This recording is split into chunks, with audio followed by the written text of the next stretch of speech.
La transformation digitale des entreprises, c'est vraiment un sujet super chaud. Et beaucoup d'entreprises ne font pas bien la distinction entre la digitalisation et la transformation digitale.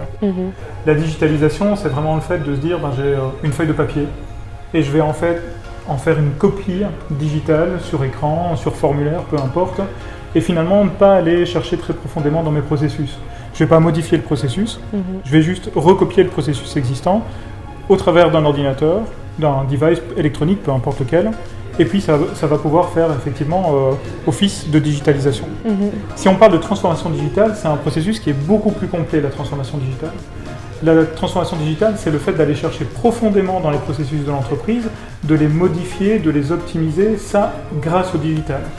Donc ça demande réellement une préparation en amont, une identification des besoins beaucoup plus importante, et ça nous permet en fait d'aller finalement optimiser les processus de l'entreprise grâce à tout ça. C'est certain. On a un exemple qu'on aime bien utiliser vraiment pour distinguer en fait la transformation digitale de la digitalisation. C'est l'exemple des concessions automobiles qui utilisent des totems, donc on voit dans toutes les concessions avec les fiches de prix de chacun des véhicules et les fiches de CO2 qui doivent toujours être apparentes. La situation de base, c'est tous ces totems disposés à côté de chacune des voitures avec ces feuilles de papier. Ça veut dire que dès qu'il y a un changement de véhicule, le vendeur doit faire le tour, donc imprimer sa feuille de prix, imprimer sa feuille de CO2, faire le tour de chacun des véhicules et se dire bon ici j'ai ma série 1, alors je mets la fiche correspondante, ici j'ai une série 3, ok je mets la fiche correspondante. C'est juste dingue en fait de se rendre compte à quel point c'est inefficient à l'heure actuelle.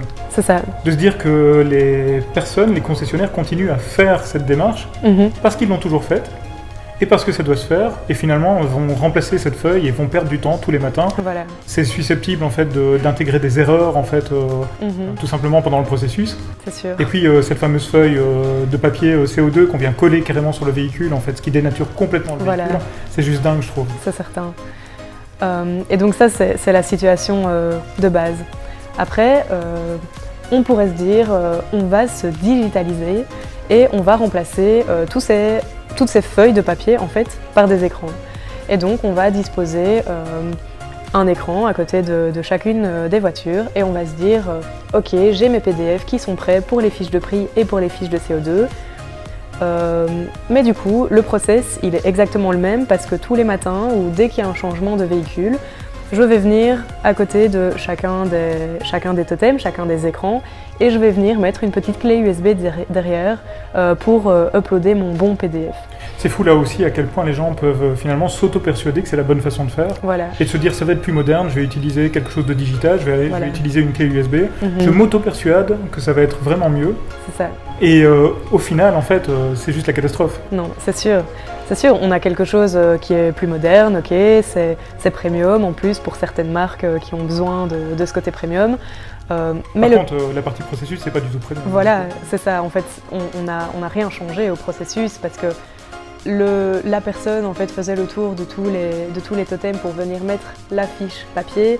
Et ici, c'est exactement la même chose, sauf que c'est une clé USB derrière un écran. Ouais, qu'il faut en plus formater, charger, peut-être que ça ne va pas fonctionner, etc. Donc c'est même encore pire, en fait, finalement, c'est moins bien que le papier qu'on va imprimer.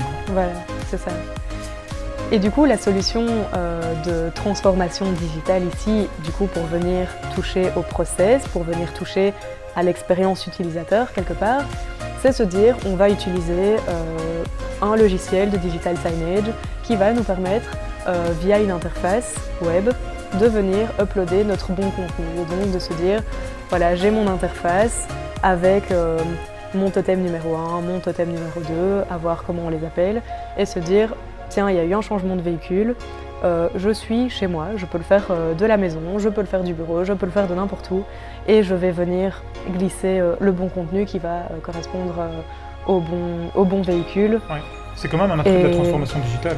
Voilà. Le fait de pouvoir faire les choses à partir de n'importe quel endroit, à n'importe quel moment, et finalement être super flexible dans son approche. Voilà, terminer le 9 to 5, le fait de se dire ma journée elle va se passer comme ça, je vais d'abord faire 15 minutes de ceci, 15 minutes de cela, après si jamais ça fonctionne pas, ben, c'est pas grave, la voiture elle sera pas prête, les clients arrivent malgré tout, etc. C'est juste dingue en fait à quel point c'était brouillon. C'est sûr.